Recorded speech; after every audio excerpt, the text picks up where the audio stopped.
men use the image of female perfection to motivate themselves.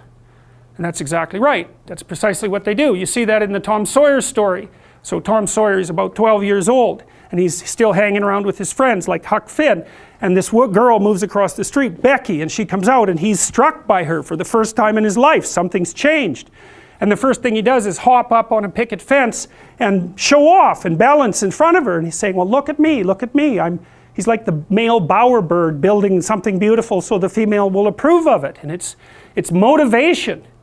You know, and that's something that I think modern women don't really understand about men. They don't understand that, at least to the degree that males are uncorrupted and not bitter because of being rejected, they're doing everything they can to kneel before the eternal image of the feminine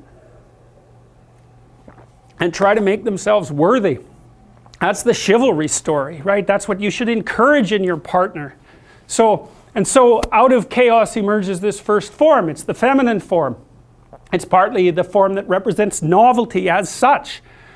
So, and on one hand it's promise, on the other hand it's threat. That you wouldn't believe, and I don't know, because I don't understand the situation with women as well as I understand the situation with men, obviously, being a man.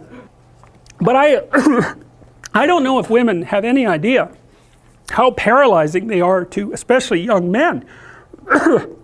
A very large number of my clinical clients, but also young men I've talked to in general, are absolutely terrified of women because they're terrified of being rejected.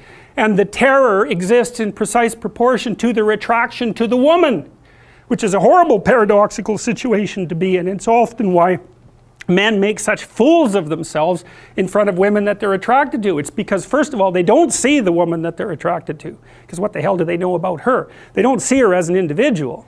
They see her as the manifestation of a judgmental ideal.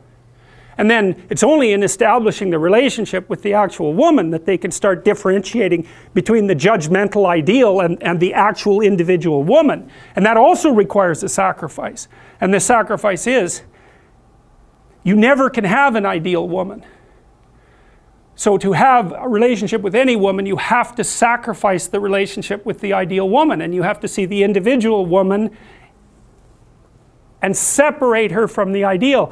And that's the same thing that happens to the hero in Sleeping Beauty, right? He sees the evil queen who actually turns into the dragon of chaos, and it's not until he can defeat her that he can establish a relationship with the actual princess. And that's exactly the case.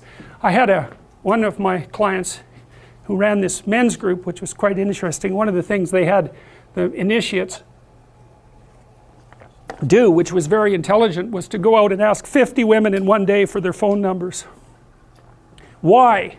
Politely, properly, you know. It was a game, but it wasn't a stupid game.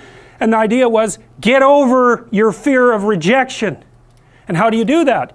By encountering it continually and continually and continually, so that you're no longer paralyzed by this.